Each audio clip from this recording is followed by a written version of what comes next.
We begin with breaking news this evening, and Israel has confirmed the Gaza ceasefire is now in effect, starting the 72-hour countdown for hostages to be released. IDF troops are to now withdraw to an agreed perimeter. These are some live pictures now on your screen of Gaza at the moment, where thousands of Palestinians are currently travelling north towards Gaza City. Now, Israel's Prime Minister says the focus is now on securing the remaining hostages from Hamas. We are gripping Hamas from all sides in preparation for the next stages of the plan, in which Hamas will be disarmed and Gaza will be demilitarized. If this is achieved the easy way, so be it. If not, it will be achieved the hard way. I want to make it very clear.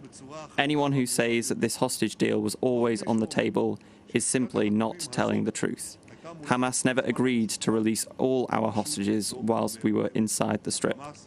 Hamas agreed to the deal only when it felt that the sword was on its neck, and it is still on its neck. Hamas agreed to the deal after the Trump plan, which I agreed to with the president in Washington, isolated it internationally in an unprecedented way. At the current stage of the plan, we are focused on releasing all the hostages. And here's how the coming days are expected to unfold. Hostages and prisoners are to be exchanged up to 72 hours from the commencement of the ceasefire. This means that we could see the hostages returned by Tuesday, Australian time. US President Donald Trump will travel to Egypt on Sunday, where he's expected to attend an official peace deal signing ceremony. Yehuda Cohen, the father of a living hostage, has praised the US president for getting the deal done. The only person who could have done it and did it eventually was Donald Trump, the only person, the only country who has real influence on Netanyahu was the United States. And it was European countries, including Canada and Australia, that went out for declaration of a Palestinian state, which kind of gathered all the Western democratic liberal countries, along with moderate Arab countries, to go and finish the thing. Well, Adam Parsons is in Jerusalem and filed this report. An important speech by Benjamin Netanyahu because it gives you an insight into his mindset, which is enormously triumphalist. The subtext of the speech is that I did things that people thought weren't possible. Lots of people said we'd never get these hostages back. I did it, and I did it with the help of Donald Trump. And by the way, my plan for Gaza is still unchanged. It's about removing Hamas and keeping an Israeli military presence there to make sure that October 7th can't happen again. That is it in a nutshell. There was no mention at all in this speech of the 67,000 Gazans who've been killed by Israeli military action. There was certainly no empathy with the suffering of the people in Gaza. An awful lot of empathy, as you would imagine, with the suffering of the families of hostages, with the families of his soldiers, and with the people who died on October the 7th.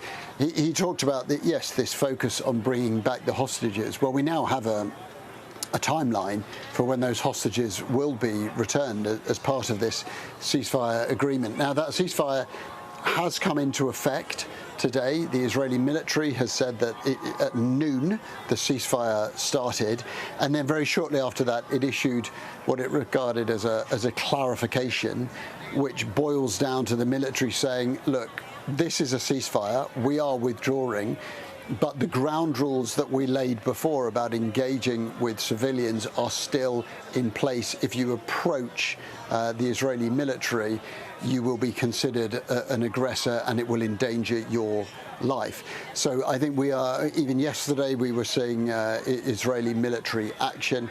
I'm sure today we will see skirmishes between the Israelis and the Palestinians. But we've also seen images of columns of military vehicles leaving and heading back towards that yellow line we put on maps, the withdrawal line. And so this ceasefire is progressing. There will then come a point when Hamas starts to corral together these hostages. A reminder, there are 48 of them, 20 who are believed to be alive, and the bodies of remains of 28 who've died. And Hamas isn't in control of all of those hostages. Some of them are under the control of other groups, notably the Palestinian Islamic Jihad. It's also believed that in some cases, the people who were guarding those hostages have been killed by military action. So it won't be easy to get them all together. This will be a complicated logistical process, but it's expected that on Monday, potentially on Tuesday, those hostages will be returned here to Israel, and hundreds of high-profile Palestinian prisoners will be going the other way, not mainly to the West Bank, but returned either to Gaza or deported to other countries.